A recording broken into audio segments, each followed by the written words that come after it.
Magandang hapon mga ka-RP, pasensya na, ngayon na ulit tayo nakagawa ng video. No? Itong video na to about sa carburetor sa mga naka-D-type. So, magbibigay ako ng tips para magawa nyo rin sa mga motor nyo, lalo na ngayon napakamahal ng gasolina.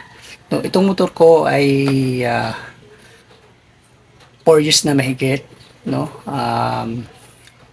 About sa gas, wala na akong reklamo kasi nagawa ko na yung best ko dito. So, yung kain niya ng gas is para sa naka-FI, no?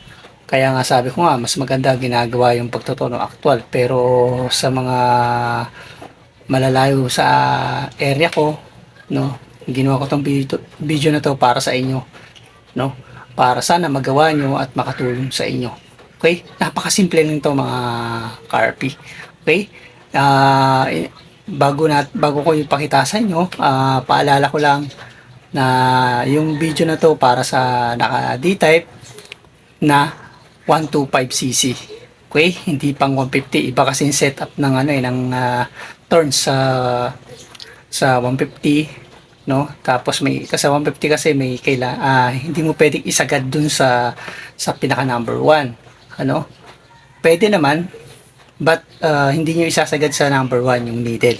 Kasi sa 125 pwede mo isagad sa pinaka dulo na no, sa number 1, no. Kasi may tinono ko na 150 na rapid 150. Tinry ko yung 1 talaga hindi niya kaya. So hanggang number 2 lang siya, no. Yun. So, yun lang. Ito, tara. Papakita ko lang sa inyo para please magawa niyo na sa mga motor nyo. At sana makatulong. No? Napakamahal kasi ng, ngayon, ng gas ngayon. Kaya dami ko kasing nababasa sa Facebook, mga post na paano mapapatipid. No? Ito para lang sa naka D-type. So, gagawa rin ako ng video na stock na card para sa inyo. Ito sa ngayon ay para to sa naka D-type na 125cc na motor na any 125 basta carburetor, no, like Rusi Passion, Gala, Venus, Player, basta mga ganon, sa mga basta Rusi 125 na scooter, tsaka yung mga Rusi Motorstar na scooters na 125. Pwede yan. Pwede nyo gawin to basta ganito yung carburetor ng inyong motor na D-type or diaphragm type. Okay? Tara, simulan tayo. So, ayan mga ka-RP, no? Bago natin simulan, bago ko ipakita sa inyo, no? Inuulit ko para lang to sa mga naka D-type, no? Na 125cc. 125cc, okay? Para malinaw. And then, double check nyo rin na maigi yung intake manifold. Pagitan ng carburetor dapat maayos yung pagkakabit, walang singaw, kasi kung may singaw yan talaga magkakaproblema pa rin kayo dyan, hindi nyo maitatama yan. Okay, so yung maitatama yung tono. Okay, tapos to checkin nyo sa intake manifold, parang ganyan yan. Yung insulator dapat walang damage, walang sira, no? Tapos yung o-ring dapat wala ring damage. Tapos pati itong intake manifold dapat walang bangas yan, walang damage, asing wala talaga. Tapos dapat lapat na lapat, okay, para walang singaw talaga. Okay, tapos dito sa airbox dapat maayos din, nakakabit yan. Sa air filter naman, no? Sa air filter pwedeng stock, pwedeng wala, or pwedeng i-modify nyo na lang, no? Basta importante dyan yung turns na gagawin natin. Tapos yung sa needle ko, hindi ko kakalisin to mga paps, no?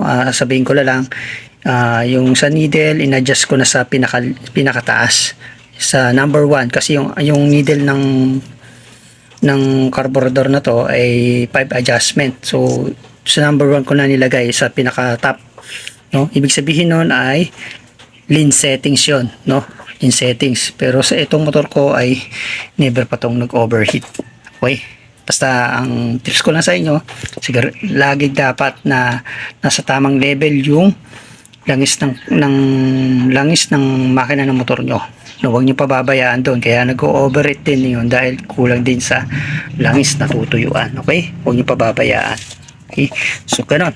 So simple lang to mga ka-RP. Trasin muna natin. So gagawin nyo ganito, kukulas nyo muna to. Ito yung pinakatunuhan nya, okay, kukulas nyo muna yan. Kulas muna natin.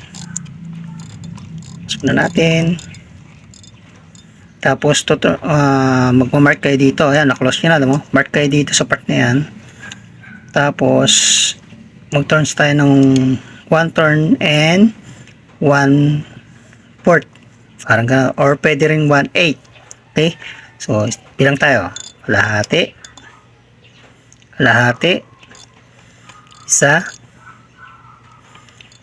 1/4. Pwede rin 1/8. Ganyan yan. Parang ganyan yan.